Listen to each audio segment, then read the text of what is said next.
Let's get more now on the need for basic public services and amenities, as well as attaining sustainable development in Nigeria. We're joined on the program by Debo Adeni, Executive Director of the Center for Global Solutions and Sustainable Development. You're welcome to Africa 54. Thank you very much. My pleasure to be here. Right. So, how well do you think Nigeria is doing in, attaining these sustainable goals that we're talking about? The federal government of Nigeria has taken quite a number of formidable steps since the adoption of the goals at the level of the United Nations General Assembly 2015.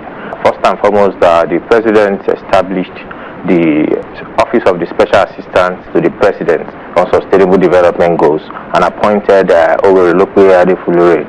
And since then, there are quite a lot of institutional frameworks and establishments in various capacities. So we've seen the government launching inter-ministerial focal persons to drive the implementation of sustainable development at the ministerial level, including the departments and agencies.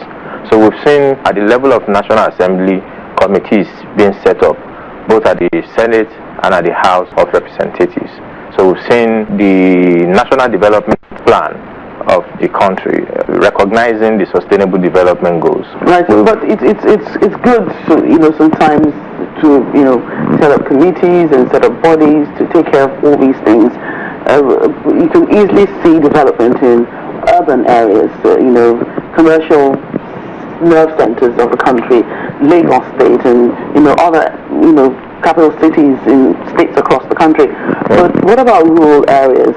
They suffer a setback when there's concentration on developing urban areas.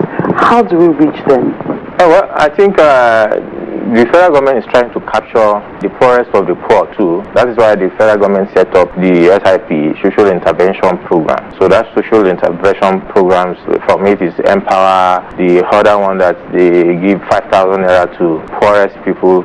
There is this National Poor Register or something that the federal government launched. So through it, government remits 5,000 naira to the poorest of the poor in that area. So still another, the conventional grant scheme that the government set up to capture those areas, especially the coastal areas too. I think few efforts have been in place, although we still want more to be done from the part of the government. So clearly, ensuring sustainable development is a Herculean task, I must say, and something that the government may not be able to do alone. What, can the private sector do, or what is the private sector doing to complement the government's efforts? From the Goal 17 of the Sustainable Development Goals saying towards the global fertilized partnership, private sector has identified that it is important for them to come on board at this time.